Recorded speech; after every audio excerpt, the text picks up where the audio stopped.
All right, welcome everyone to another episode of Wrestling Hooligans. It's Sunday. You know what I mean? Normally we do these on a Saturday night, but per request of Shaji, you know what I mean? And Vic couldn't make it today because he's got his parents over there in Texas. But what's good, Shaji? How's it going? It's good to be back. I think it's been like three weeks since I've been on here, but things are settling down for me. I got that baby at home, so can't stay up late. I got to make sure I'm helping throughout the day. But right now the little one's both of them are taking naps, so this works out perfect for me. So my schedule is going to be a little bit different, but Sundays work for me. Sunday afternoons, it's all good. All right, that's what's up. What's up? I Hey, see you over there. I'm wearing right here. Yeah, I see you over there with the Mania Club jersey. Yeah, I just got it in the mail, and I gotta represent the Mania Club. We got a whole bunch of listeners, didn't we, this week? Yeah, from we our did. Mania Club and everything. So Yep. thank you for subscribing, and I'm glad to be representing you guys now. So Yeah, you want to definitely. explain a little bit what Mania Club is about? All right, so Mania Club is a wrestling group on Facebook.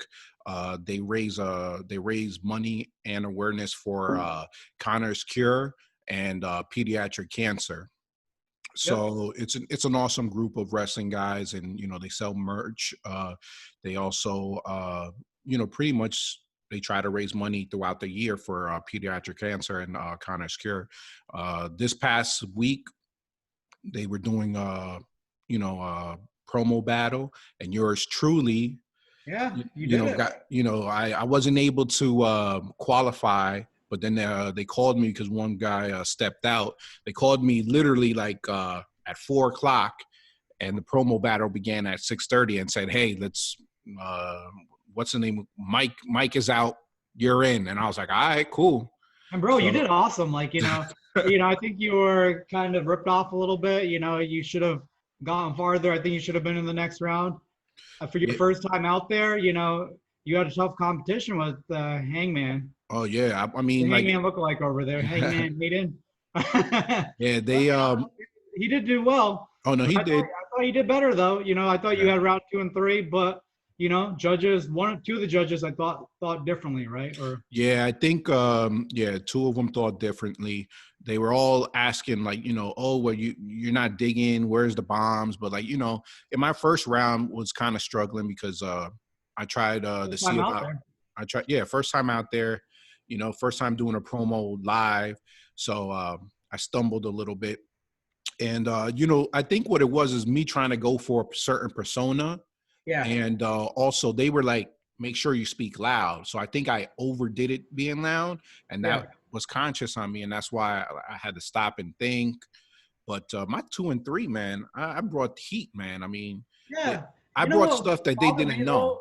What bothered me though, like they started talking about your age, Hayden. He wanted to bring up your age. I'm like, you're not old. What, you're 37, Yeah. right? Yeah, and it's like, look at Jericho, all these guys. They're the legends are the ones that are cutting the great promos. Oh, What are yeah. the young guys doing right now? Yeah, exactly. The young ones are usually stumbling, except for MJF, because that dude is freaking on fire. It's funny. Whenever I think of MJF, I just think of that Samoa Joe video where Oh. do you ever the security thing? He Yeah. pushes out of the way. Yeah. But like, we saw that this week again. yeah, I brought, and I think a lot of the stuff they didn't realize, because like in the first promo I cut it and I said like, the guy used to play rugby, so I just told I pretty much brought up that he's a washed up rugby player, and then I brought stuff on his job, I brought stuff on other stuff, but he had the passionate vote, you know what I mean? He got a lot of empathy from people in the second round. In the third round, he's lucky that I went first. Yeah. If I went last, it would have been game over. There was no coming back for my polls. But it's all good though. Like I said before, this is just the introduction of the Wrestle Hooligans. We are the brand within the brand. Oh yes, So, we are. You guys better watch out. We already All got those shirts. Club members, Oh, you better and watch out. yeah, they better watch out. I got stuff I'm brainstorming right now, so you guys better watch out. I mean, you guys mess with the wrong person. You guys let go of the wrong person, and I'm just gonna, like I said before, I'm just gonna come back stronger than ever. You guys, And this Wrestling Hooligans crew is bigger than they even know yet. So oh yeah, just wait for it. definitely. All We don't right. want to show all our cards just yet. Nah, we can't. But yeah, man, I like the jersey, man. I wanted to get one for WrestleMania. You know what I mean? But you know what now that means, Earl? Now that I like that. Yeah. Now that means there on the back. yeah. And then there's a patch right here. It says Mania Club. That was the logo for Tampa. Tampa. Yep. And then on this side, Connor's Yeah. here. Yep. Now, did you have to pay separately for those bracelets? No, he just threw that in for free. So thank you, Gary. You know, hopefully you're listening over here, but thank you, Gary, for throwing that in. You know, appreciate it. Mm-hmm. Be rocking that, you know. And, you know, I love Mania Club, too, because it does stand for a good cause, which is like pediatric cancer. Yeah. So how can you, like, beat that, you know? And, you know, I will be wearing this with our Wrestle Hooligan shirt wherever we go, you know, when we go to those AEW events, when they come back live and, you know, Mania. I'm not going to wear it every single day. I'm not going to be one of those nasty guys that stink in it, you know. We're going to be changing shirts throughout our WrestleMania weekend. Nah, I definitely agree. I plan on getting one soon once school starts. And then you know what that means now, man. Now we might have to change our plans for WrestleMania, man. Yeah, I mean? What do you mean? Because we always chill in the parking lot, man. We're going to have to go chill and do the Mania tailgate with these guys. Yeah, we'll bring our crew down that way. So, yeah. So we'll see. We'll see. You know what I mean? Well, you know, great job, though, this week, you know. Hopefully there's another promo battle coming soon. Yeah, man. You know, like I said, they kind of threw me off guard because, like, you know, if I would have been in, I would have been, like, cutting promos the whole week, even though I was kind of, sort of with Jen. You know what I mean? She got tired of me cutting promos. Cutting promos all week on her. I was cutting promos in the middle of the during the day. I was cutting promos at night. Lena was cutting promos with me because I would cut the promo and then she would repeat the exact same things I said. That was funny. My wife too. She was like, "So I was playing your thing during dinner because it was around 6:30ish." I was like, "What the hell is this shit?" I'm like, "Shh." Trying to listen. Yeah. Well, thanks, man. I appreciate that, bro. You know, I know he was a fan favorite because, like, I went and looked at the comments and, like, not one person posted a good comment besides you on some of the stuff. I know. I was over there. I was looking. I was like, God. I was like, man, this is like a Hayden love fest. You know what I mean? That's why Hayden's already known.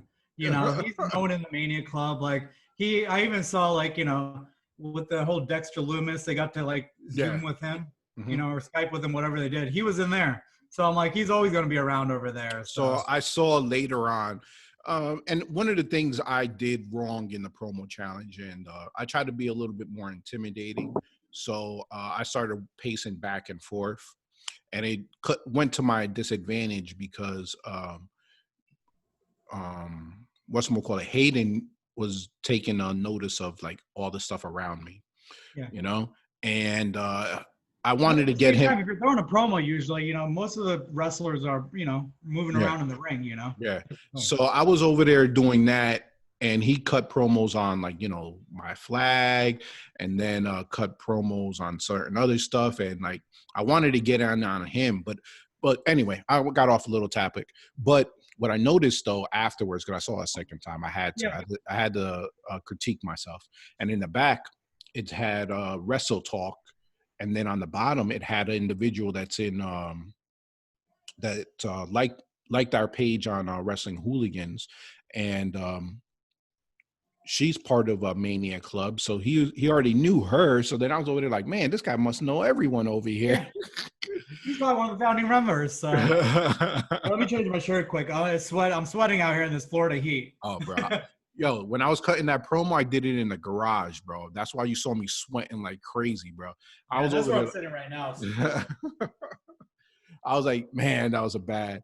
But the only reason why I did it over there is because trying to cut the room so that people don't have anything to look at. Yeah. And that hurt my advantage because he ended up talking about freaking a flag that was flapping in the wind. I was just like, oh my goodness. Jen told me to do it in her office, but I didn't want to do it because Lena would have came to the Yeah. door and start banging it. You know what I mean? Yeah. So I was and Charlie would have been out there too, barking. I was just like, no, I'm doing it in the garage. Yeah. It all worked out though. What you drinking on over there? So I had a workout earlier, but I'm going for a Bloody Mary. Oh, Bloody Mary. Actually, the last few weeks I've actually cut alcohol out. So really? this is like my first drink in probably 4 weeks. So. Not me. I've been going to the gym, but when it comes to the weekend, man, Friday, Saturday, Sunday, I'm drinking beer. Yeah. But Monday through Thursday, I try not to drink any. You know what I mean? Yeah. It's like I've just been busy, I've been doing a lot of stuff lately, so I haven't had a chance to even have a drink. We haven't had a chance to talk much about wrestling with you, bro. I mean, a lot has changed in the last couple of weeks, bro. It's been busy. This week, we had a lot of different types of not scenes, but a lot of different added features to the wrestling show. I mean, we might as well start off on Raw. They tried to introduce Raw Underground. What were your thoughts, bro? And it was funny because that morning on Twitter, wasn't it Twitter, Shane, they already started talking about it. Shane's got a big announcement. And then, the whole new stable coming to cause chaos. They already mentioned that early in the morning. So we were kind of trying to think, what the hell, why are they already doing this? Why don't they just kind of introduce it while the show happens? Yeah. But I think they were trying to get more viewers or something to tune in. Oh yeah, that definitely was it. I mean, because you don't drop a tweet saying that Shane McMahon's going to be on WWE Raw because just to drop it. You want people to be like, oh, Shane's going. I got to see what he's going to talk about. He has been on the air for about a few months since WrestleMania. So, and then the rumors dropped of a unknown faction coming to Raw. So, we were speculating left and right. I mean, I know Undisputed. Who knows what it is? We were thinking it was Undisputed, and then we ended up having some ninja type people take over Raw. And it's funny though. One of the people though, I did figure out one of the people. Who was it? I think the girl's Carmella. Carmella? Yeah, she moves like Carmella. If you look on this Friday's episode, just look really closely at the way she's moving, and you can tell she's got some blonde hair and everything. I'm pretty positive it's Carmella. Even the way she kicked, that girl in the face at the end there. I got to replay that. It probably is. I mean, I know a lot of people thought that Chelsea Green was involved. Who else? And they could totally change it on us because, they're just in masks. So they could totally change it on us. Oh, yeah. I'm pretty positive that's Carmella under that mask. I could have swore I saw the Park herself, Dana Brooke over there. You know what I mean? Because she had this girl's skinnier though. She had the big sweater on, and I was like, yeah, I was like, she's hiding her body. You know what I mean? Yeah. Well, I thought this girl looked tiny, so who knows? They could be on Monday to Friday. It could be different people that were on. Oh yeah, definitely. I mean, they probably just put that. WWE doesn't keep any consistency with it, their storyline. So, if they wanted to change up a character in there, they could totally do it. I mean, there's a lot of speculation I know we talked about leaders, and you mentioned off air, it was probably Dominic Dijakovic. Well, that's what my brother said. Yeah. And then I'm like, those people are tiny. That's no Dominic hiding under that. But there was another, someone else noticed that Ciampa deleted his Twitter. Oh, did he? Yeah. Him and Dominic deleted their Twitter. So that's why everyone thinks, oh, these guys might be the head of it, because, it speaks, when you get into certain roles, all of a sudden they have you redo your whole Twitter feed. I mean, Brandy Rhodes, now she's a heel. What she was trying to push. Yeah, she changed her Twitter. Nia Jax, when she got involved, she stopped using Twitter. So, sometimes that could be seen as, something's happening. Yeah. Yeah, I mean, but or they just do it to mess with people. Yeah, that too. To throw us off. Yeah. To throw us Who off. knows, you know. But But what do you think of Raw in general? Otherwise, Raw in general, all right. So the only thing I have the problem with Raw is I didn't get what they were doing with Underground. So it looked kind of like yeah. I looked at I could see where they were going at. It was different, you know what I mean? But at the same time, I was kind of confused. I was just like, okay. I'm thinking Shane.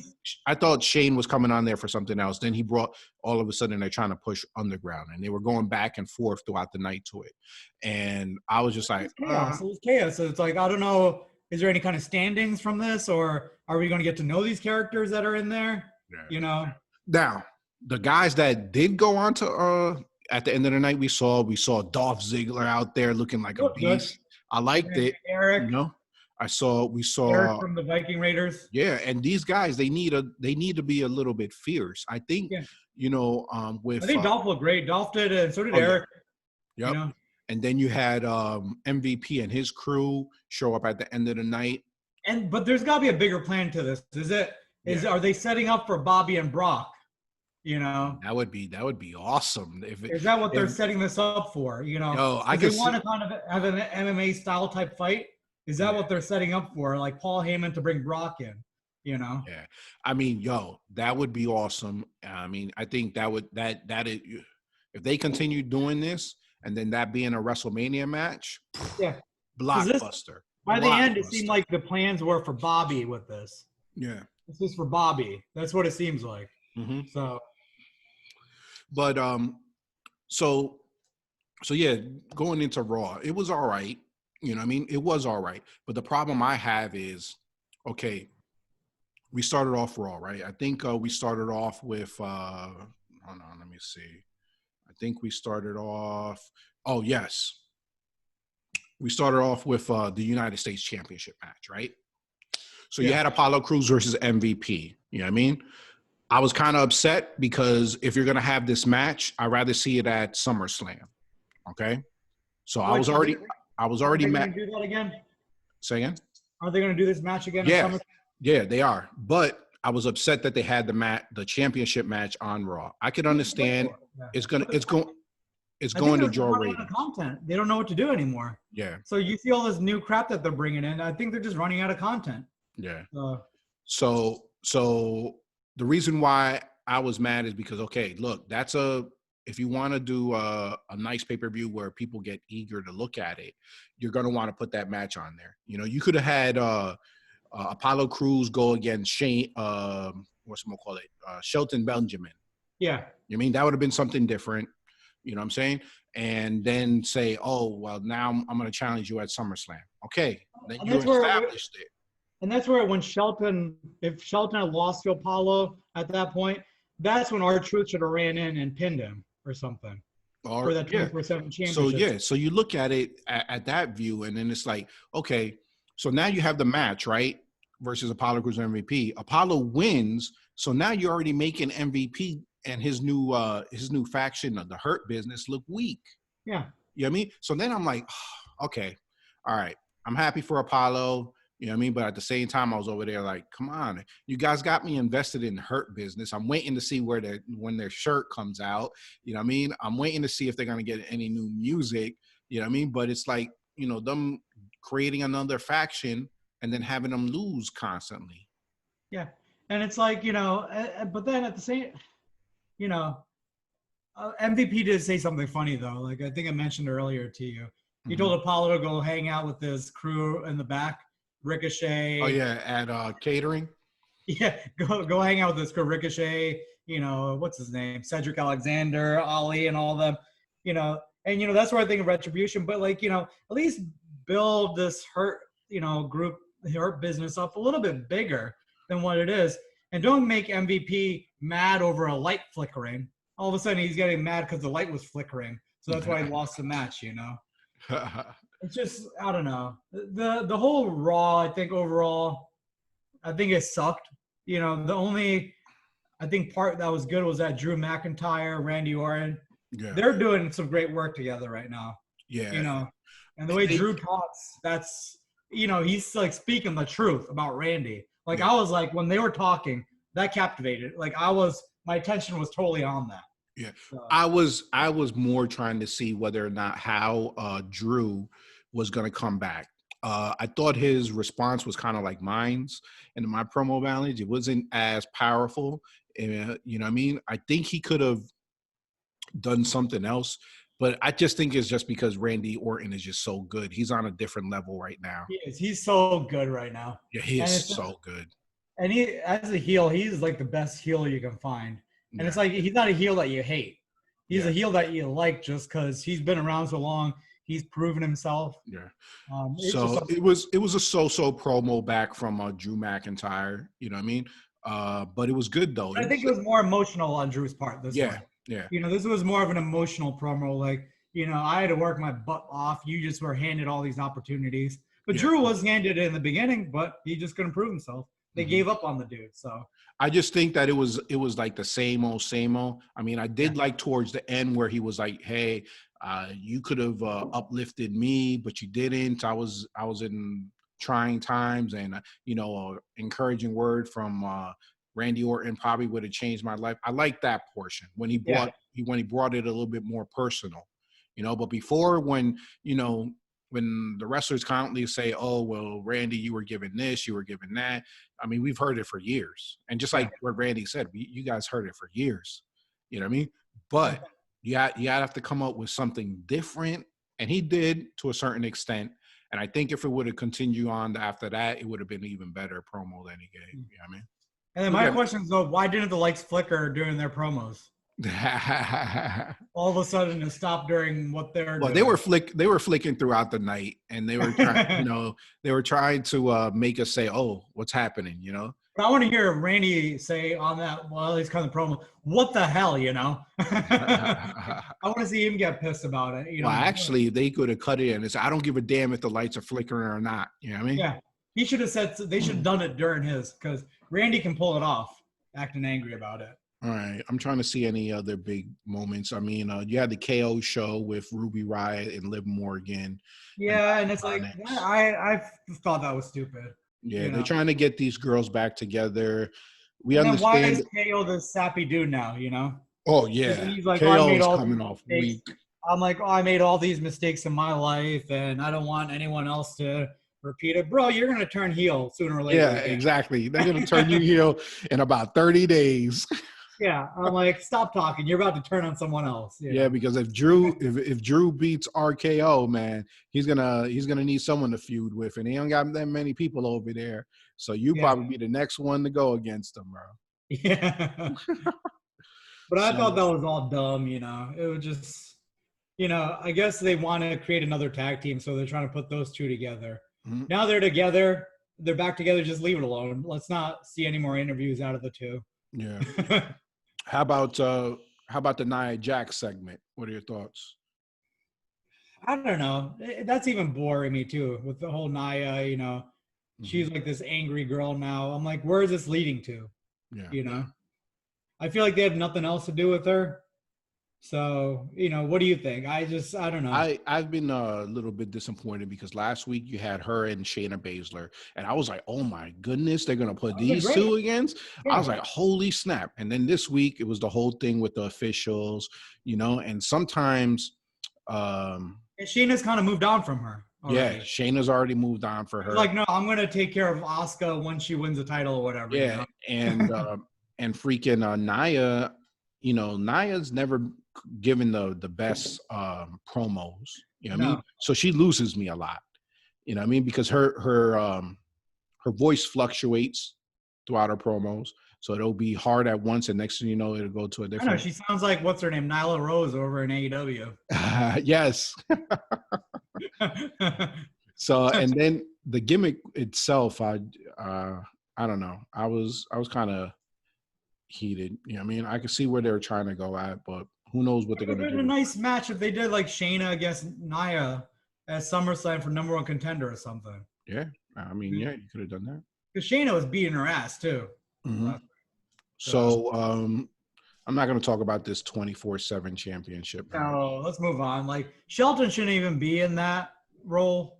Like she shouldn't have even had that championship, but whatever. Yeah. But see, that's another way where they made the Hurt Business look bad, because all of a sudden, next you know, he loses that title. Yeah. You know what I Like mean? at least make it prominent, or why lose it again to R-Truth, whatever. Mm-hmm. You know. Well, let's move on. I don't even want to talk about that. All right, so we've already briefly talked about the whole Shayna Baszler versus Sasha Banks. I was excited for that. I mean, like, you know, it's gonna be a good match. Yeah, it will be. I mean, who knows what's going to happen between them two? It's crazy how Raw, they don't have that many other female wrestlers around, because now they've literally been putting heels against heels on both the last 2 weeks. Yeah. You know what I mean? Yeah. So let's see. I think after So we're gonna go over Dominic, right? Our boy Dominic. Oh my goodness. Well, then, we already talked about how Raw Underground, not Raw Underground. Hold on, let's see. Well, you had the Angelo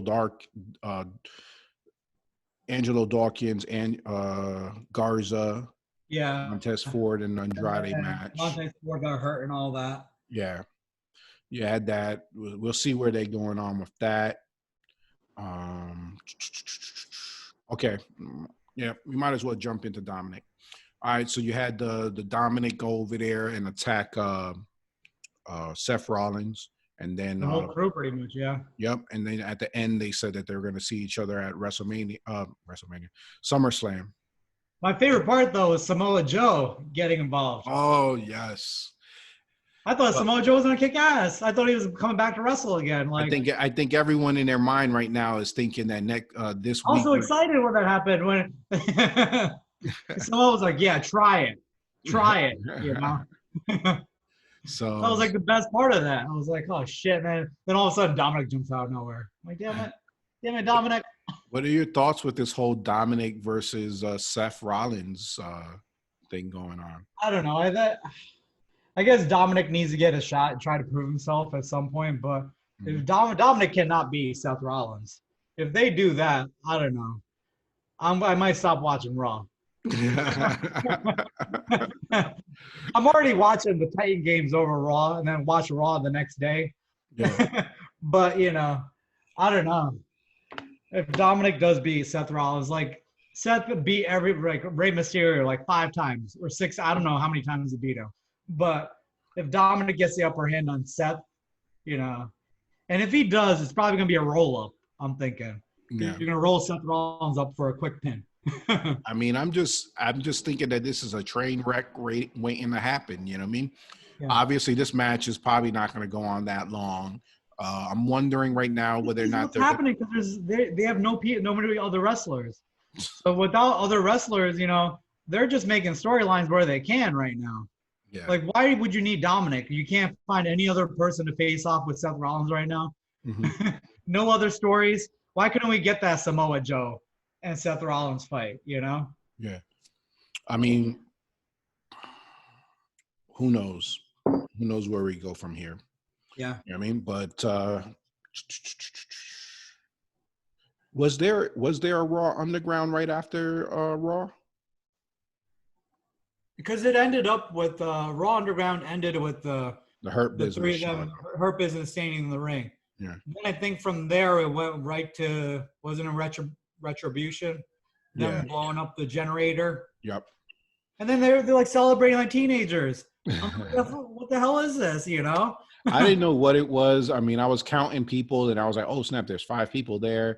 And I'm like, oh, so I'm already thinking, I was like, it looks like a female's added to the group. So now I'm thinking that Undisputed Era are coming with a female with them. So I was all confused right there. Yeah. All right. So which one you want to do next? You want to do AEW or you know what? I want to talk about NXT.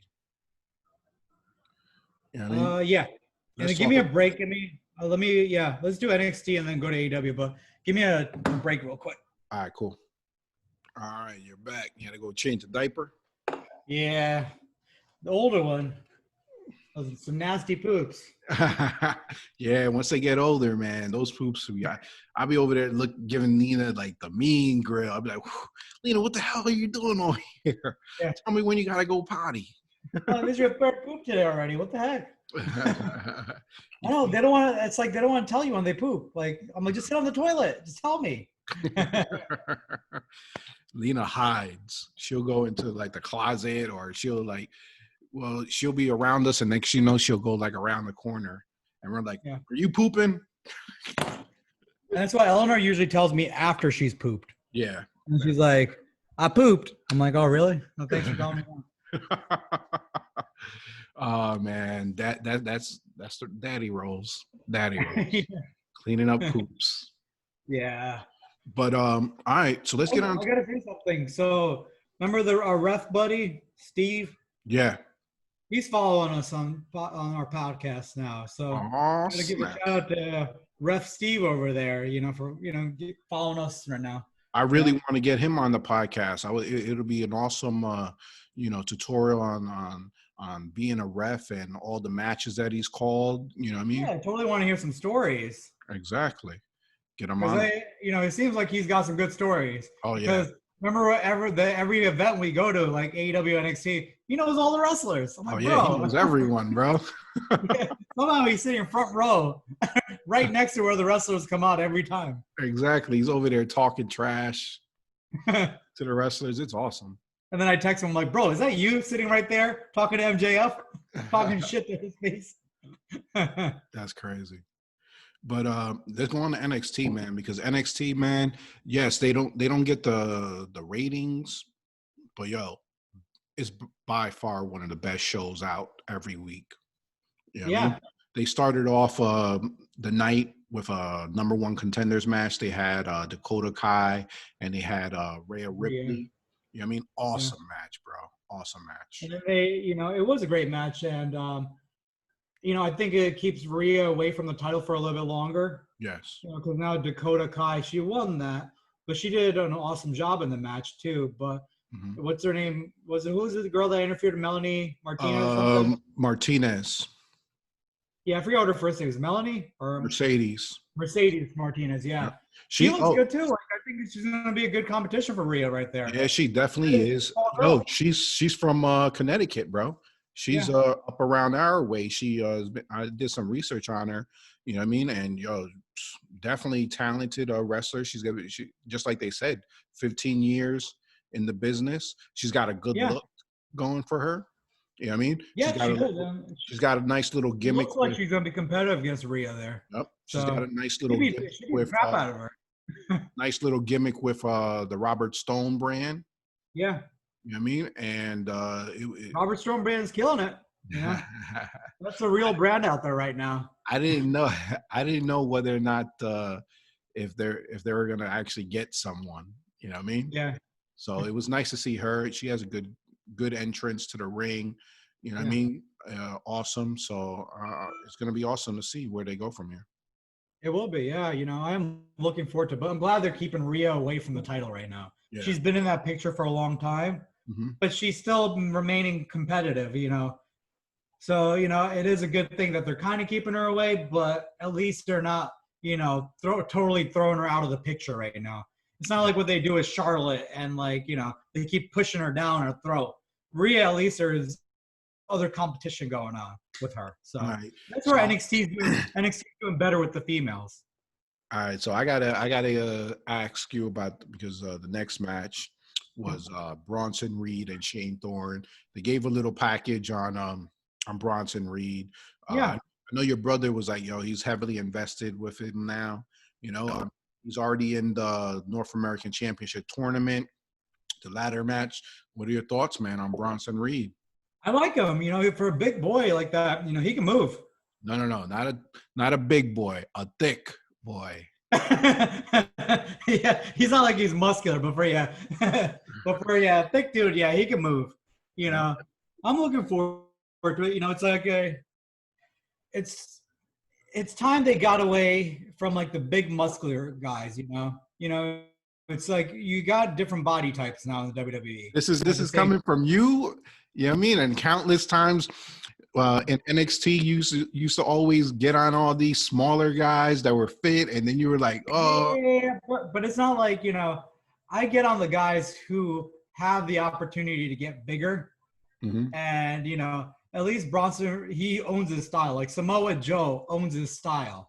mhm. There's certain people that I don't feel like own that style, or, is like Orange Cassidy. That's like one of, you know, I can't believe that he can beat up anyone, you know. It's just hard for me to believe.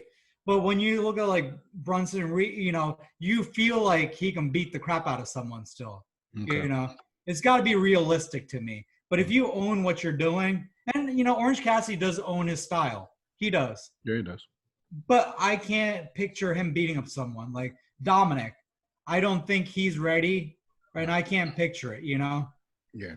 Rey Mysterio, when he's in different companies or back in the day, he looked bigger. I don't know what it is about him when I see him now.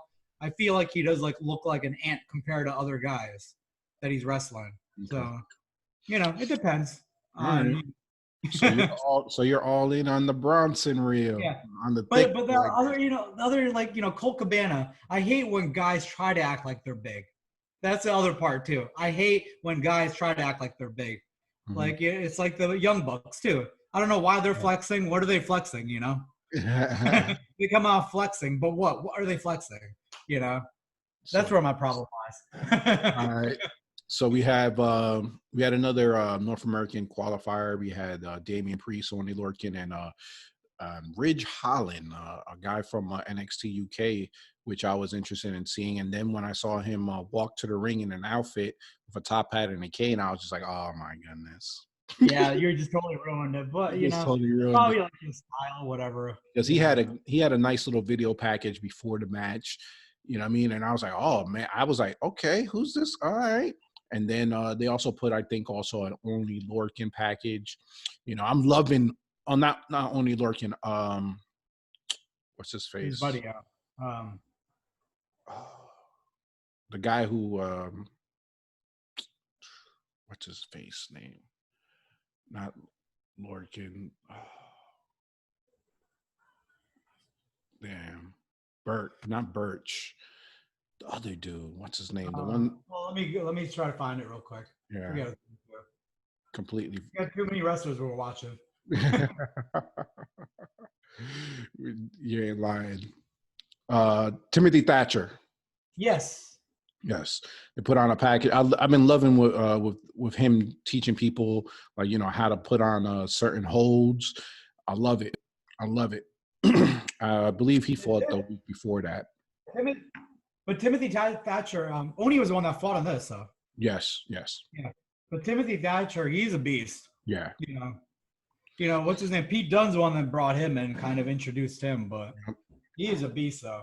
So Damian Priest ended up winning this match. I'm happy for because I definitely he's a guy that deserves a push right now. Yeah, I think so too. He has the look. He has he even has good in-ring ability, you know what I mean? And he's good on the mic. He's very smooth. He comes out very natural. It's like, he's not even trying when he's cutting his promos. Yeah. I mean, he cut a promo right after that match when he met Bronson Reed in the parking lot. You know, and it came out nice. So yeah, I'm all in. All right. And it's crazy. Like if we just forward through to Survivor Series right now. Yeah. Like if you look at their brands, the guys that each brand has, I feel like NXT is winning. Mm-hmm. You put the size and the talent of the wrestlers. I think NXT's got it right now. Oh yeah, I definitely agree because in AEW you really don't know what's going to happen. Yeah. Don't get me wrong, AEW is entertaining. Don't get me wrong, but with NXT, I'm drawn in just with the story, man. Yeah. Just with how they develop stories with these wrestlers. I mean, case in point. That's what there's continue. It's like the story. It's consistent. Yes. It follows it from months back to a year back. It's not like all of a sudden, this is what happened. Yeah, they have an awesome build to their story. They build it up. Case in point, the next match was Keith Lee versus Cameron Grimes. Yes, that was a squash match. Yes, but we were all invested in Keith Lee and explaining the story with him and Karrion Kross. Yeah, and that's where it's building up to that right now. Exactly. But you got to give Grimes credit though. Like he is a good wrestler. Like he's proved himself. Look, Grimes is good. And he has a different style in the ring, which is all cool. It works for him. He and someone who, when I first thought, I was like, man, what the hell is this guy doing? But I get invested with him. They put the mic on him, and he's out there. He's just gonna cut a promo, and he's gonna do it his way, and it's entertaining. You know what I mean? Yeah. Even he kind of reminds me of like a Heath Slater. Yeah, and I think what's his name? I think Shane Helms was one who trained this dude. Yeah, I'm pretty sure because I remember. I think when he was in TNA, I don't know if you remember him there too. He was in TNA for a little bit under and Shane Helms was managing him at the time. Mm-hmm. So I'm pretty sure because he does come from that area. Shane Helms is from that North Carolina, West Virginia type area. So okay, he's got some talent though. Yeah. So then the other then after that, man, another storyline that I'm very intrigued on NXT, the Legado del Fantasma. Yeah, this is your storyline right here. This guy right here, man, this little group right here, and how they do it with the narco-esque type of vibe. I'm definitely enjoying it. And I love it because he can speak good English. Yeah, so they speak. That's a plus. Yes. Any of these other guys that have come like Andrade, if he had these skills, this could have been Andrade's gimmick right here. Oh, yes. Andrade could have totally pulled this off if he wanted to. He would have, but they gave it to this guy, and this guy is straight fire, bro.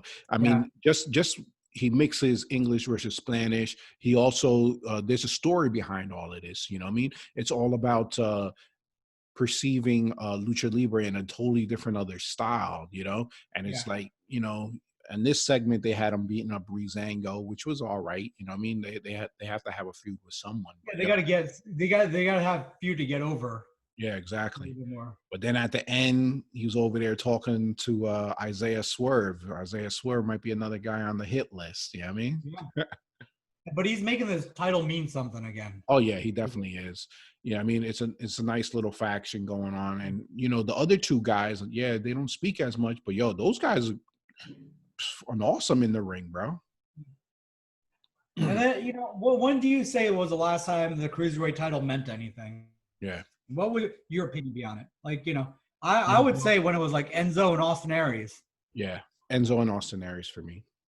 That was my time period, and then once Enzo lost that title, things fell apart. He didn't lose the title. He's still running around with that title. I know.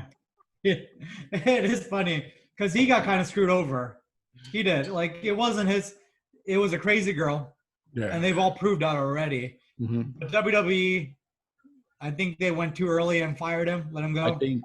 I think it was all the added other stuff, to be honest with you. The locker room drama. Yeah, locker room drama. And they went and talked to him, bro. They went and tried to get as much information before about this, and he lied about it. I mean, this be real. You know what I mean? And there was nothing going on, though. I know, but when you try to hide certain things, and that's what they're looking at. They perceive it as, oh, well, you're trying to cover up for all this, and then all of a sudden this happens. You know what I mean? So, they were heated that he was already in the middle of this, and WWE wasn't notified because they would have worked it. You know what I mean? But he's worried about, hey, I'm going to have to drop the title and get away from all this and get away from my push. You know what I mean? So, and he was, he's trying to rep his brand. You know what I mean? Yeah. I mean, I heard him on Busted Open, and it was kind of weird because it's part of him is just trying to get money off of wrestling fans. You know what I mean? Yeah, but then he doesn't want anything to do with wrestling anymore either. Yeah, it was weird. But he said he's got some big project coming out soon. Oh, my goodness. Yeah. Everyone, yeah. I'm sure it's a hip hop, it's probably an album or something that's what's coming out. I'm sure it's gonna do well. Exactly. So next up, we had Tegan Knox versus Indy Hartwell. Yeah, right. I love Tegan Knox. I think they're pushing her right now pretty good. So they're definitely building her up. We'll see let's see how this goes. And then let's go towards the end, man. The end, they had the NXT Tag Team Championship match. It was Undisputed Era versus the Imperium. Yeah. And, you had Pat McAfee, the whole little segment, where they try to explain what happened between him and Adam Cole. You know what I mean? I kind of figured that it was all staged. You know what I mean? And it, and then you had Pat McAfee here, interfere on the match and get everyone distracted, and then, taken away from a very good match that was going on in the ring. You know what I mean? The Undisputed Era versus Imperium was actually a very good match. I was really enjoying it. And then towards the end, that's when they started bringing Pat. Attention to the other part. Yeah. Yeah, exactly. And, at the end, bro, I mean, this guy all of a sudden kicks freaking Adam Cole right in the head, bro. I don't know what. But, I'm looking, Adam Cole needs something to do right now. Yeah. And I'm looking forward to seeing where this goes, there obviously it was all staged, everything that went on. And when that video blew up and all that, I enjoyed it though. I do want to see where this goes with Pat McAfee. Is he trying to become a pro wrestler? Is he training for it? I don't know. Yeah. Maybe this is his way of getting in. Well, I thought he was a former wrestler. He's not a former wrestler? No, I thought he just was an NFL player. Oh, you're probably because he's a punter in the NFL. He was like a Hall of Fame punter or something. Yeah, it's got to be something like that. He's probably training for that. I mean, he's got the he's been around. Remember, he was still around. Remember last Survivor Series? He was kind of with the crew last year for some reason. Yeah, he's definitely got to be training. You know what I mean? Mm-hmm. All right, so let's go to AEW, man. I mean, AEW, they started off. What are you drinking over there, by the way? Yes. Drinking some, what is it called? Languitas. Oh, okay, yeah. Yeah. That's good stuff. Yeah, it's, hold on. What's the name of this beer?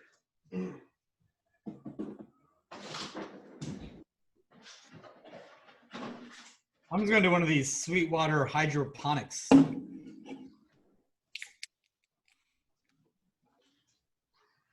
Languita's Hazy Wonder.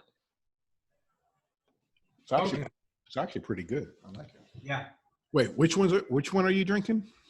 Sweetwater hydroponics.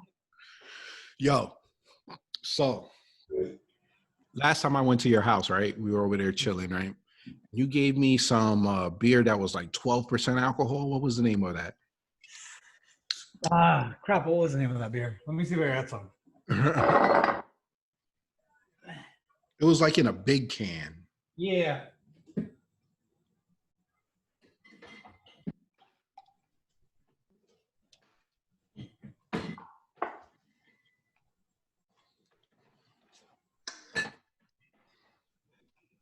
This guy. The 6 point? Yes. 6 point. Bro, I got hammered off of that stuff, bro. Did you? I drank 2 of those, and then the shots that we were taking, right? And then literally I go home, bro, and I'm knocked out, bro, in the car ride home. Nina's over there getting mad because, like, on those long rides, we'll put a iPad on there, but then, like, the show, she was over there trying to wake me up. Jen was getting heated because I was falling asleep, bro. I ended up not remembering I don't remember leaving your house, bro. Man, alcohol beer though? Well, I wasn't drinking. I didn't drink for. We were sitting out in the sun too for a while. We were sitting out in the sun. Whatchamacallit? I think it also had to do because you worked on my arm that day too. Yeah. You know what I mean? Does that feel better? It does. I need to see about going. It did, for like almost like a whole week. I didn't feel any pain, but now I need to see about a little bit. Yeah. So I went and bought some Kinesio tape. I have Icy Hot, but I'm gonna get that BioFreeze that you told me about. And I'm thinking about going to a chiropractor and seeing if they give me some like a massage over there. Yeah, just do it. Yeah, or even just go to a regular masseuse and get like a full body massage, deep Yeah. tissue or something. Yeah. I'm trying to, well, only reason I was thinking about the chiropractor because like sometimes I have lower back pain, even though recently I haven't. You know what I mean? Yeah. Recently I haven't, but I'm like, might as well go over there, have them do that because they do deep tissue massages as well. And I think they do what you did, like the muscle It's pretty scrape. good, yeah. They do, yeah. And that's what I wanted to get done. And there's a nice place near my vape shop. So Yeah. I'm like, I might as well go there and then stop off at the vape shop afterwards. Yeah, might as well. Yeah. You know what I mean? And talk to the guy in there because he's a wrestling fan. You know what I mean? And he's a wrestler. You know what I mean? Oh, I haven't seen any of his, awesome dude, but you would have been like, what? You're a wrestler? Because he has a different build. You know what I mean? so Yeah. you're telling me he's small. Yeah. Well, he's not small in height, but small in, yes. Yeah. You know what I mean? But awesome guy, very knowledgeable, you know what I mean? Very cool dude. Love the vape shop that he has. You know what I mean? But yeah, he started talking to me about some of that pro wrestling stuff, and he's a pro wrestler and he follows a lot of different, well, he watches selective content. So Yeah. he'll do that, you know. But yeah, man, I'm automatically thinking, man, next year, at the end of the school year, I might have to go swing over there to the wrestling school, man, and maybe just do some wrestling on the weekends, bro. Why not? You're never too old. I'm never too old, bro. I mean, don't get me wrong. I know I'm not going straight to WWE. You know what I mean? But it would be kind of cool to just do some shows on the side on the weekends. You know what I mean? And your body hasn't been through what wrestlers have been through yet. So Oh it's yeah, like, you know, it's not your body's like worn down from yeah. years So of like, you yeah. So know. the company that he works for, I believe, I following him on Facebook and looking at some of the shows that they do. They just started doing some shows, and they do it differently. So inside normally they have fans around. You know what I mean? And Yeah. it's a little hole in the wall spot. And he broadcasts it, and you can actually watch it on like cable broadcast. I don't know where it's placed. I watch it through Facebook. And he had the fans there, but he had them outside, and they were watching it on a big screen outside Yeah. in social distancing with everyone with their masks. So I was like, oh snap. But anyway, the guy that place, I was like, you know what? Maybe I'll talk to these guys. You know what I mean? It seems pretty cool. I wouldn't mind doing it like on a Saturday, Sunday, doing that.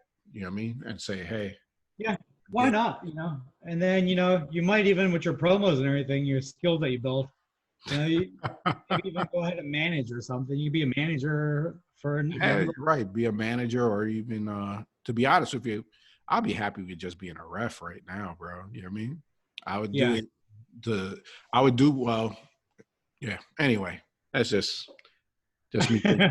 That's just me thinking out loud because if I spoke to Jen about that, she'd be like, "What the hell? Another hobby?" Just get through one at a time, right? Yeah, just get through it one at a time. All right, so let's go to AEW, man. So we were talking about they started off with 12-man tag team. You had the Elite and FTR versus the Dark Order. Very good match. I was highly entertained. I'm trying to find out like where are they going with this whole Colt Cabana nonsense. It's been carrying on. I don't know. And they're going real slow with it too.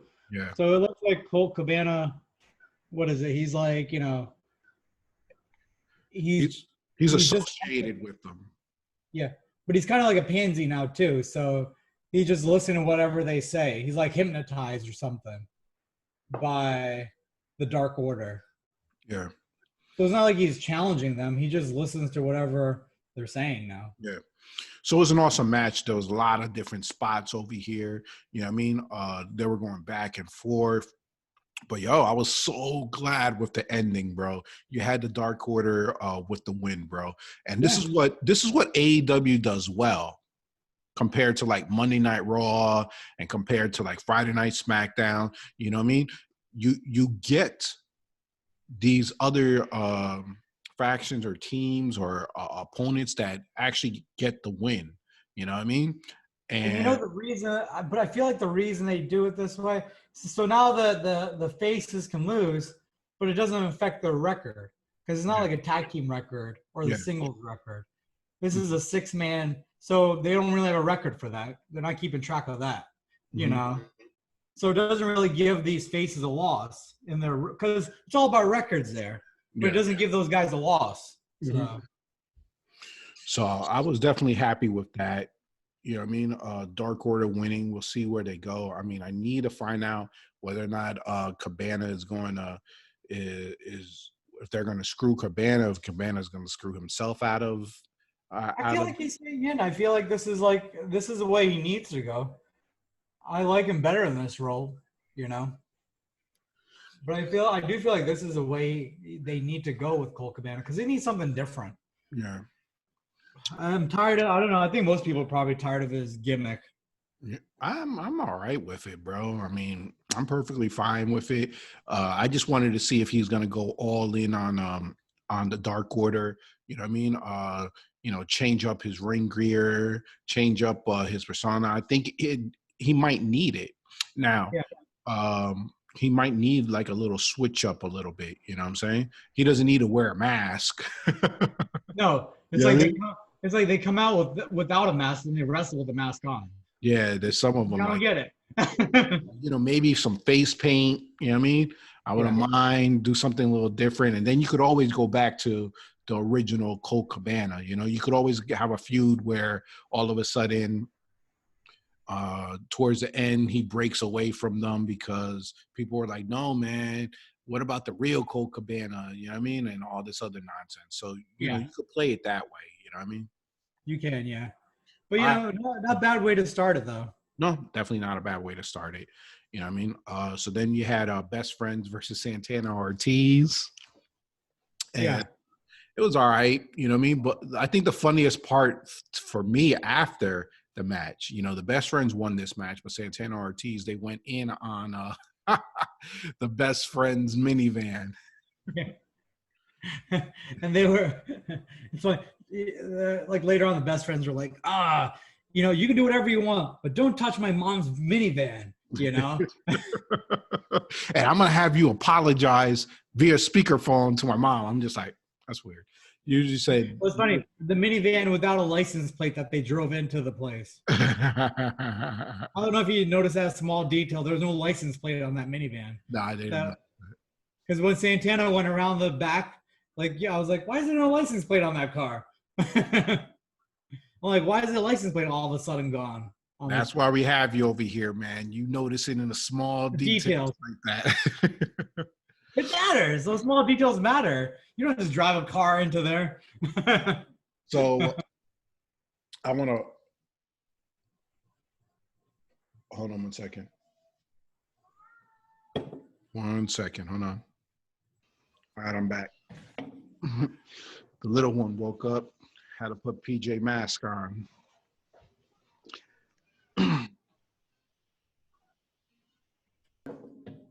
We're almost there, though. We just got to finish up the rest of this. Yeah. Yep. We're going to do this in like 15 minutes. The rest of it. Yep. Sounds good.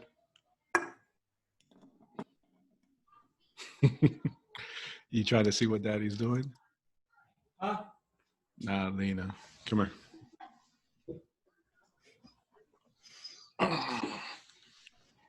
Daddy's talking to Theo Sharchi. Say hi. Hey. That's Eleanor's dad. Hi, Lena. Say hi.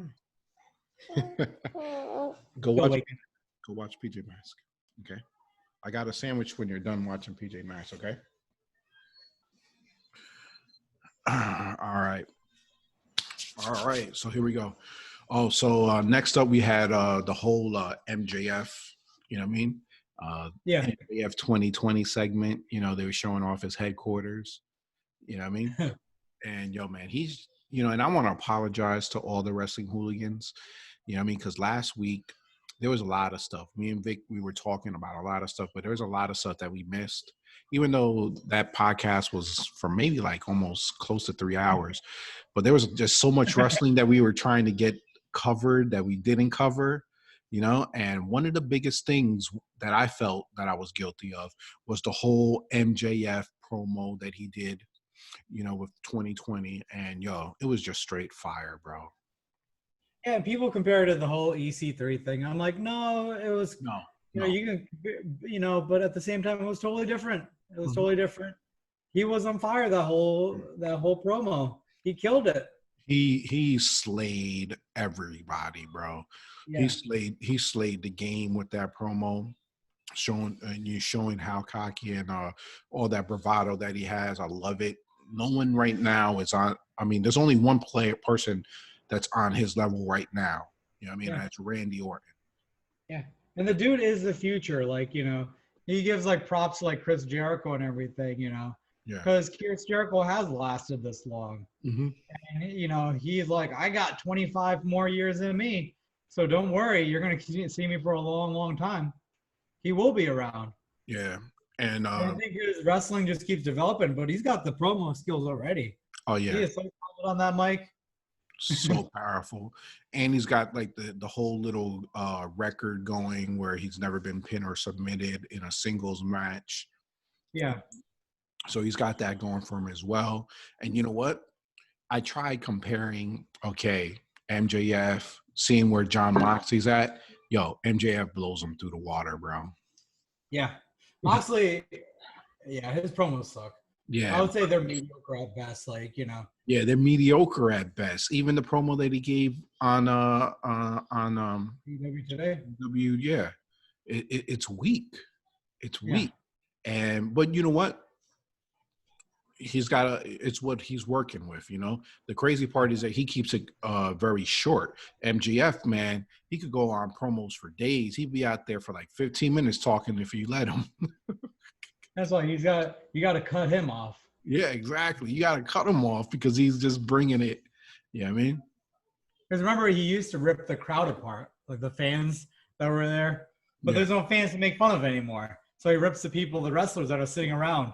Yeah. You know, that's what he's doing now. So then right after that, we had Matt Hardy. He goes to the ring, cuts a promo, and Sammy Guevara comes out of nowhere. You know what I mean? And this is where we get that spot outside the ring, man. And it was kind of confusing because I didn't know what was going on, whether or not it was real, whether or not it was fake. But then all of a sudden you start seeing Matt just drenched in blood, bro. Yeah, he had a good gash like right there on his forehead. Yeah. I saw that. But it was before, I guess it was from the steel chair or whatever. But Yeah. that flip that Sammy did after, I was like, oh, damn. Oh, yeah. From the top on that table. Yeah. I was like, damn, Sammy. But I just, you know, I'm not a huge fan of Sammy either. But, you know, he's got Sammy does it his own way. I mean, he doesn't come at you as like a traditional wrestler. He does it different. I mean, the problem I have is that he calls himself a Spanish god because he's mixed with Spanish, but you don't hear a lick of Spanish from him. So I don't know how you could call yourself a Spanish god for that. You know what I mean? Yeah, he's got to talk Spanish then. But he is from what, Texas, that area. Yeah. He's probably got what, Mexican heritage? Yeah, probably does. But his in-ring ability, awesome. Hearing him on the mic, it's different. I mean, he's a young guy, you know, in a completely different other stratosphere than MJF.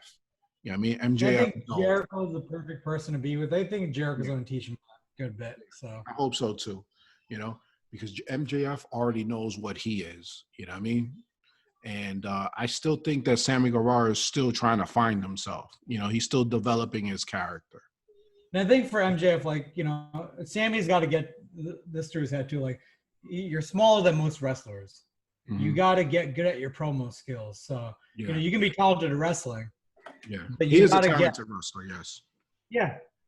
But there's other talented wrestlers, like guys like Ricochet, Cedric, you know, but they're shorter. But let me say this. I'd rather hear Sammy Guevara on the mic than those guys. Yeah. And Sammy is way better than those guys. Yeah. You know, but you can't take that away from those guys. They're great wrestlers, but they got no promo skills, you know. Mm-hmm. MJF knew, like, he doesn't have to be this amazing wrestler, but what's going to set him apart from other guys is having captivating the audience and having those promo skills.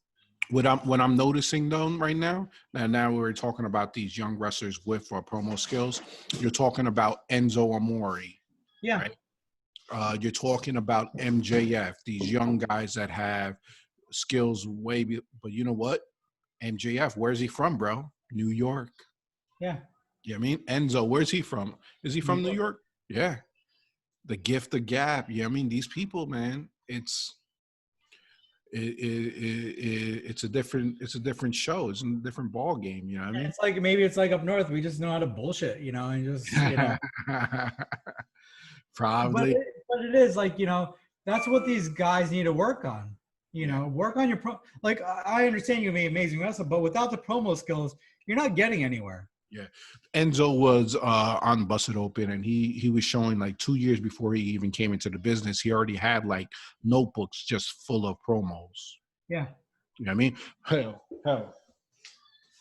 I know it didn't help me this time, but you know what? If I would have read my promo just like the schmuck that did his, look at me. I'm starting early right now. Look, I got freaking promos for days, guys. Promos for. That's what these wrestlers need to develop. That I know good wrestling is a good focus, but that wrestling's not going to last you in the ring that long. Like you're going to slow down eventually. Well, just promo skills are going to be needed. Just what MJF was talking about too, man. When he was talking on the air, he was just like, "Look, I don't do the flipping flopping because I know I'm not gonna last in the business that long." He's like, "I got a certain style to it, and then you know what I'm gonna bring to you? I'm gonna be able to talk your ear off." You know what I mean? That's what Jericho did. Like Jericho, all these years, he had good promo skills since the beginning. Yeah. WCW days, he was always good, and that's carried him along this way. And he had he changed his style as he got older, and it became less and less, the jumping through the, he had to change his style up. But what was consistent was those promo skills. Yep. And, if you want to be like, the guy like The Rock worked on his promo skills. Oh, The Rock even said it, that all he used to do on the road was write promos. Yeah. That's what these guys need to focus on. Your wrestling is not going to take you to the higher level. You're not going to get, if you can't talk on the mic and they keep giving like guys like Ricochet a chance, then you're not going to be on the TV anymore. Look, we go back to the same thing. I mean, look at all the greatest wrestlers, so-called wrestlers, in-ring tacticians. They weren't always the best on the mic. You look at Ricky Steamboat.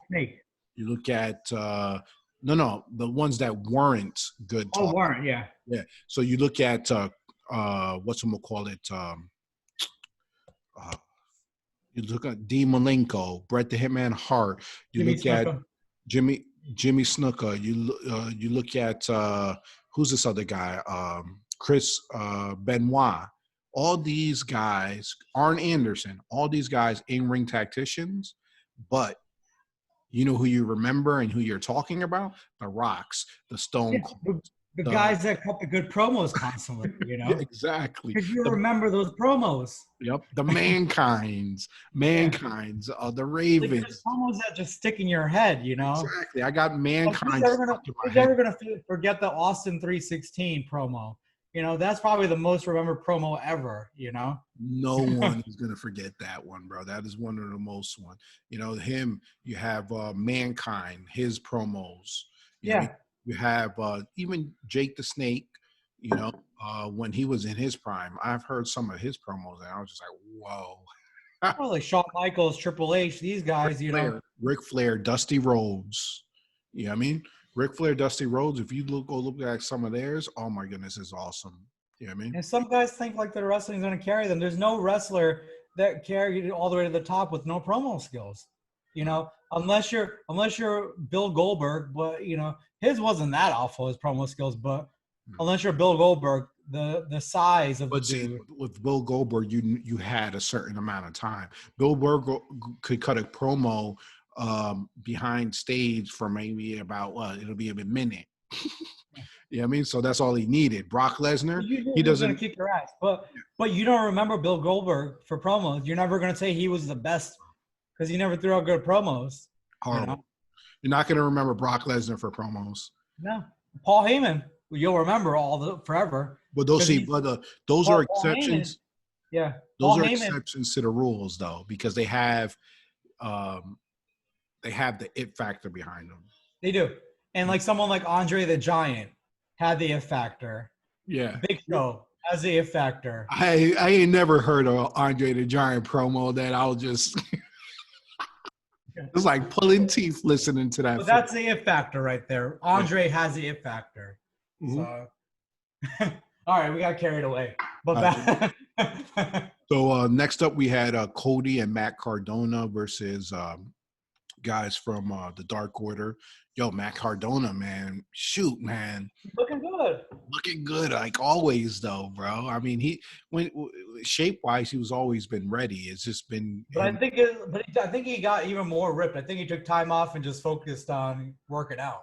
Yeah. Because I think he got bigger since he left WWE. Yeah. So Good for him though. Like he's redoing himself over here, but he's not talking trash about WWE either. That's the thing. He's not talking trash about WWE like some of these other guys are. He's like, this I'm dude, thankful for all they've done. They paid me well. bro, for like 3 years they were paying this guy just to be in the background to freaking collect toys, bro. And he's like, he's happy with the way his career's going. He's had some big moments. Yeah. He's had some big moments in his career. Yeah. But I hope they don't ruin him here either because, we always talk about Sean Spears.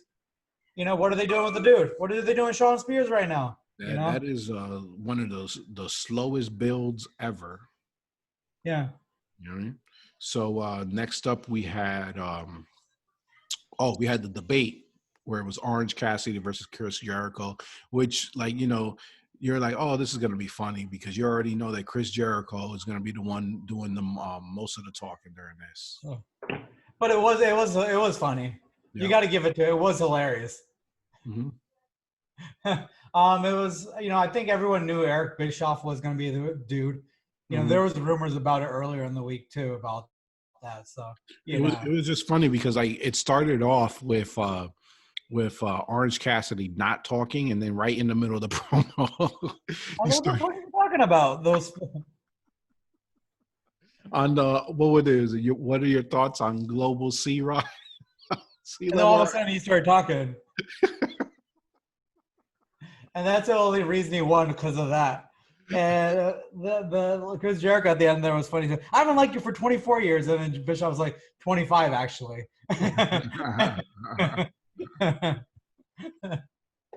It was definitely interesting over there, man. It was pretty awesome. You knew that. And then Orange Cassidy got his ass beat after. Yeah, man. You got to be bad, and he reminds me of Dolph when he gets beat up. Oh man! I thought he looked dead. So next up we had Big Swole versus Reba, I guess. Yeah. Whatever. Then we had the main event, which was John Moxley versus Darby Allin. I thought it was a pretty good match. Mm-hmm. Darby Allin looked dead at the end there, but he gave Moxley a good match there, and I think for Darby it did him well. Like him facing Jericho and facing Cody. Mm-hmm. His name is getting bigger. Yeah, Darby, for an undersized guy, it's pretty cool. Like for some reason, he's more believable to me than Orange Cassidy as a butt kicker. Well, see, the problem with Orange Cassidy is that he adds the element of that laissez-faire of even in the middle of his matches with that whole gimmick where he puts his hand between the legs, he taps the person. So I could see where you're like, what the hell is going on over here? You know what I mean? But it's entertaining. Well, I don't mind it, but I'm just saying, like Darby Allin's just more believable because he treats his body like a weapon. His body is the weapon. Yeah, it is. Like his body is a weapon. It's like it's his chair, everything. The way he throws his body around. Yeah. All right, so let's go to SmackDown. All right. SmackDown, you had Matt Riddle versus Sheamus. Yeah, I mean, which I was over. I was like, yo, man, this is like a pay-per-view type level match. You know? Yeah, because I was like, oh crap, they're starting with this. They're trying to go big with Sheamus right now and Matt Riddle. Because I was like, who are they trying to push here? Because Sheamus was the one that was getting a push too, Yep. and so was Riddle. But I'd rather see Sheamus win though. You would rather see Sheamus, but I would have rather see Riddle win. Yeah, I want to see Sheamus as champion again. I would like to see Sheamus as a WWE champion one more time. Because he's an ass kicker. Like, when do you ever feel like Sheamus should lose a match? Like, is there anyone that you feel like he should lose a match against? I feel like he should be able to beat anyone. Yeah, you're right. You're right. But he doesn't get the opportunities anymore. They put him in the tag team division for a while. Mm-hmm. But now he's back to being singles. And who can beat him, really? I don't know. Well, I know how you are caught up on the Sheamus because he does his little workouts, and this guy works out.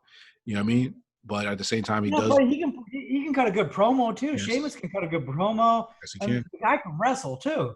Yeah. He's talented in the ring. Mm-hmm.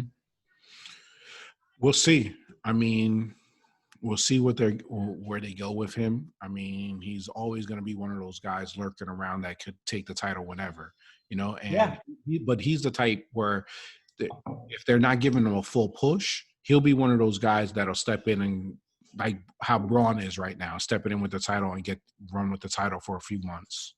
Yeah, because he'd be a good heel though later on to get the title. But who knows what they're doing, Braun? Is he going heel, Braun? I don't know. So, I mean, we're going to quickly go over Cesaro versus Lince Dorado.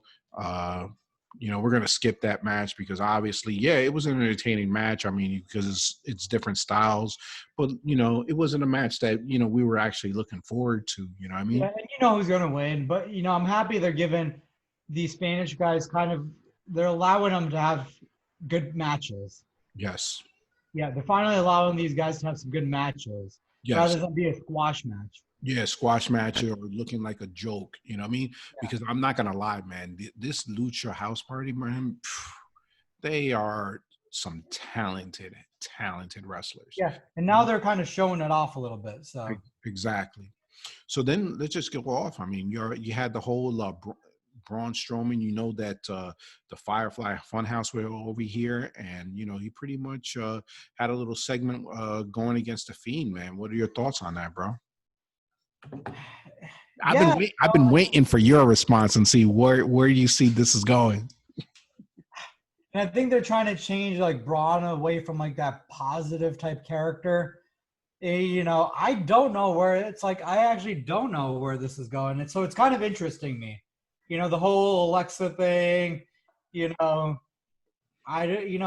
is this going? Like, so I'm just kind of interested. I'm kind of sitting back for this to see where it goes. I mean, it was interesting because like they were cutting the promo, and then all of a sudden, Alexis Bliss is over there, and she's like touches the Fiend, and didn't know how to react, and he goes all crazy and nuts. So you had Braun go away from his like I'm the good guy, protector guy. I'm the good monster to now like I don't give a shit.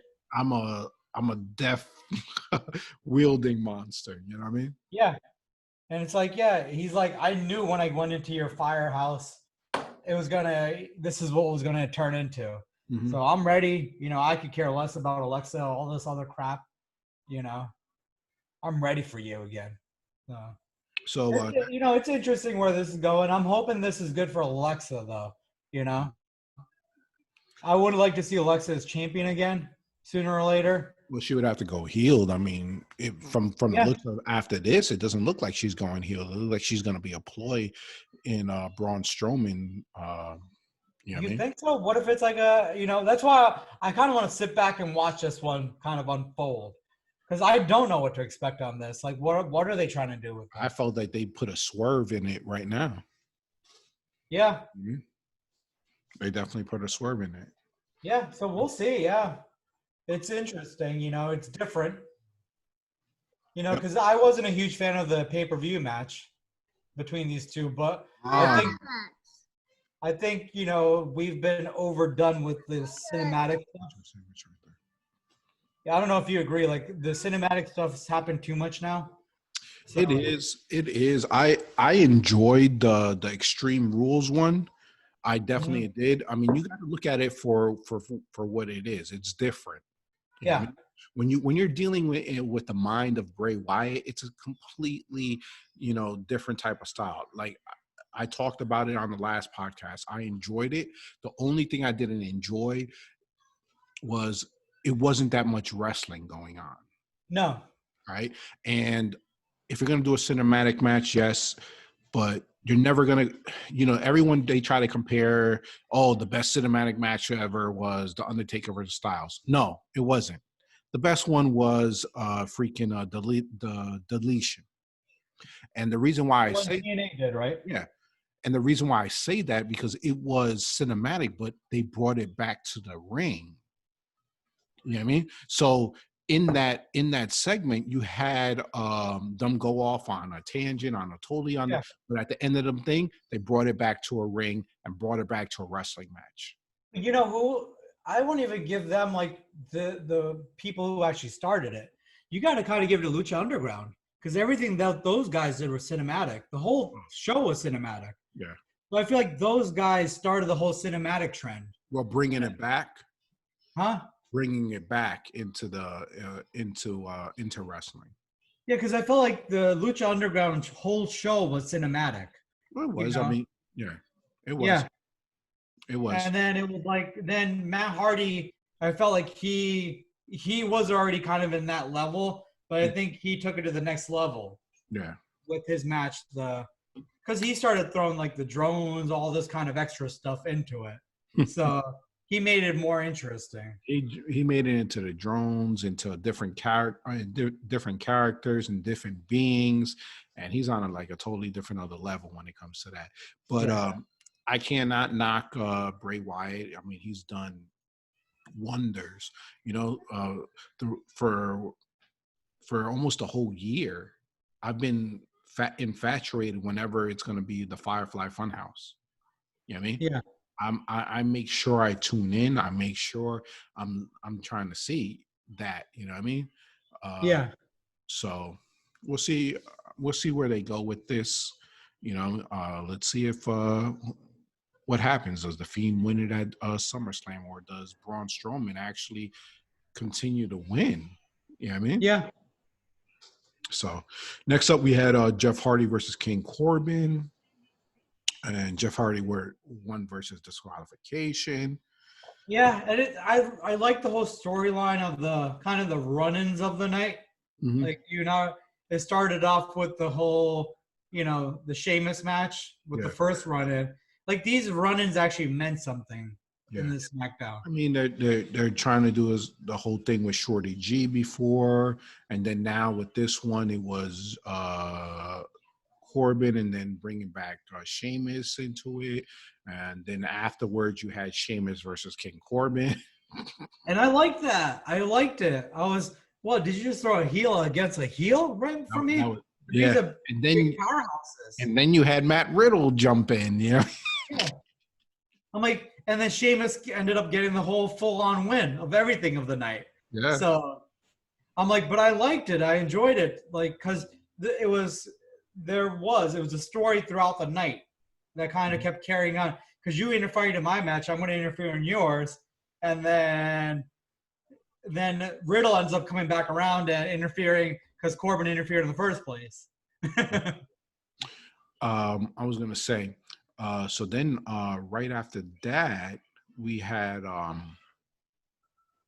what was it?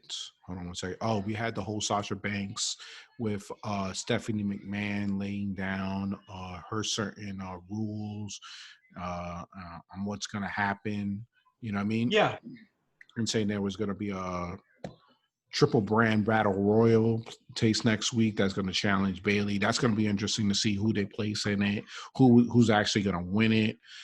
See if they're going to continue on with Bailey being champion. You know what I mean? Yeah. And it's like, you're going to have to – I think it's time for Bailey to give it up. She's had it for a while. Yep. So let's go back to the next two. We had and this will end our podcast for today. We had the Miz and John Morrison versus Heavy Machinery. They've been building this up. I mean, last week, bro, with the whole Mandy Rose and Sonya Deville, I'm kind of like over it. Like, I understand how they were going with it, how Sonya Deville was like, oh, while I'm over here, Mandy, you're never going to be anybody because I'm going to keep on. Yes, I understand that, but I was already over it before, you know what I mean? Yeah. Bringing it back into it, you know what I mean? We've had this story since WrestleMania, pretty much. Exactly. Right? Exactly. So it's like, how much longer are we going to do this story? Like, let's drop it now. Yeah. So they what they did right now, they should have did during WrestleMania with the cutting of the hair. Obviously, someone heard Busted Open because freaking Bully Ray called it. Bully Ray was over there, was like, no, what you need to do is cut her hair. And because that's why he's going to say it on Monday. I told you. You know what I mean? If I had the pencil in my hand, this is what I would do. Exactly. You know what I mean? So you cut her long locks, you know what I mean? And then you had the whole Miz and Morrison throughout the night, joke on her, how she's a soccer mom now, and then Heavy Machinery challengers. But the crazy part about that night was that you had Otis in the ring with that Money in the Bank briefcase, bro. Yeah, and I forgot he had it. I've totally forgotten the dude's got the Money in the Bank. Yo, he was off air for like, I don't know, it was like a month and a half. But like, haven't you forgot? Like, I didn't forgot. But is he going to cash it in on? What is he going to cash it in on? Like, because he can cash it on any title. So will he cash it in on the tag titles for him and his buddy? Because he's one of those caring dudes. Look, like, to be honest with the world title.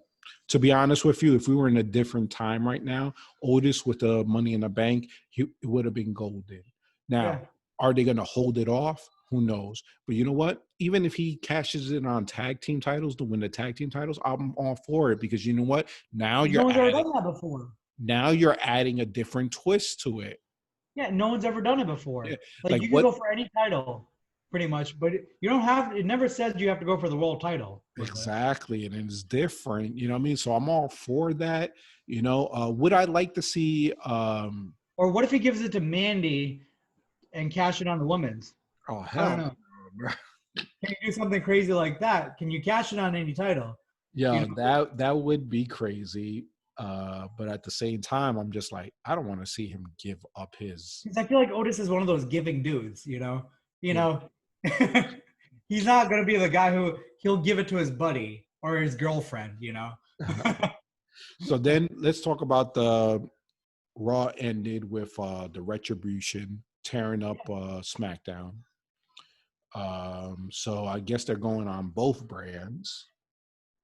So, yeah, well, it's in the same building, so it's like they don't have to go anywhere. Yeah, but brands, they were on Raw, now they're on SmackDown, so I'm guessing. Why didn't they hit up NXT then this week?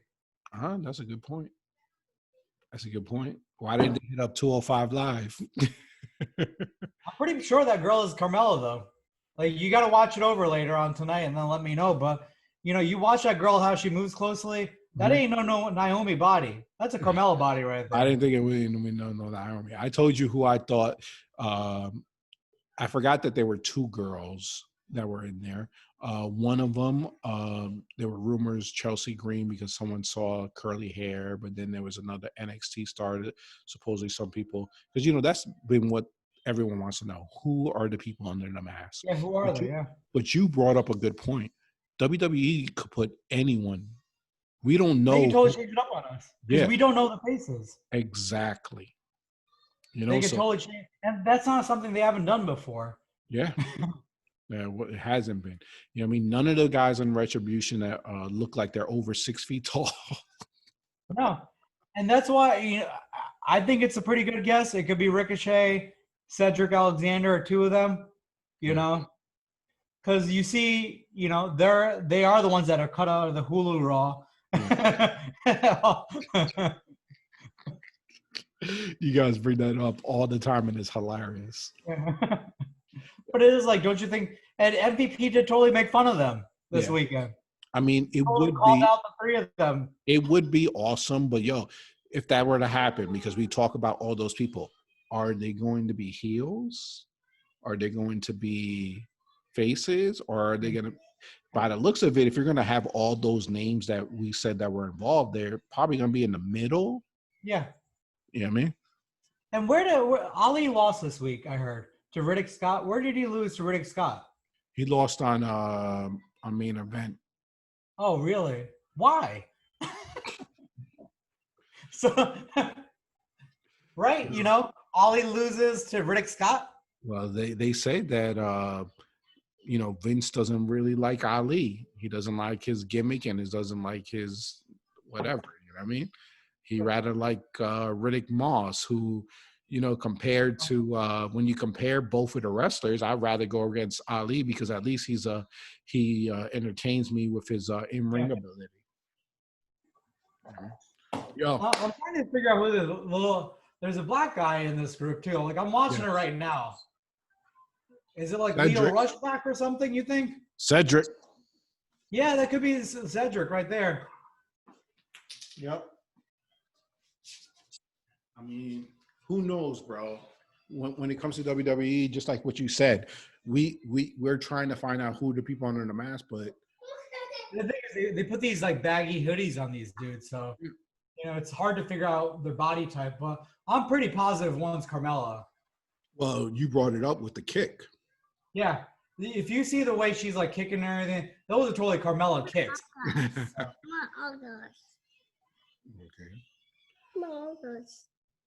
Because I think their guys are currently on Raw and SmackDown. I think this team is totally guys that are currently on Raw and SmackDown. I don't think they're call-ups from like NXT. I think they're people that are already on. And they're just angry about the way they've been treated.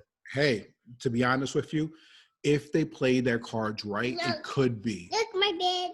You know, it could be. All right, we're gonna. All right, let's call it a day. We're gonna call it a day. Yo, thank you for coming on, bro. It's been awesome. Thanks for having me again. It's awesome having you over here and seeing you and talking wrestling. And we definitely got to get up soon, bro. Yeah, definitely. And then shout out to Mania Club. Mania Club. Yes. The jersey. The jersey. You know what I mean? Here. I'm going to have to go cop mines. You know what I mean? And who knows, maybe in WrestleMania weekend, we'll be doing a tailgating party over there, bro. We'll join them over there. We'll bring a wrestling ring. Bring the wrestling ring. You know they have costume competitions too, right? Yeah, we'll totally win. Oh yeah, we get it. All right, bees. All right, have a good night. Well, have a good day. Bye bye. Since you want to, you probably have this out this week. Oh, yeah, I'll try to do it real fast and put it out later today. Okay, sounds good. Are you gonna put this on YouTube too? Yeah, I'm gonna put this one on YouTube. Yeah. All right. I didn't put the last one on YouTube, but this one I'll put on YouTube. All right. All right. I'll see you later. Bye. Have a good one, bro.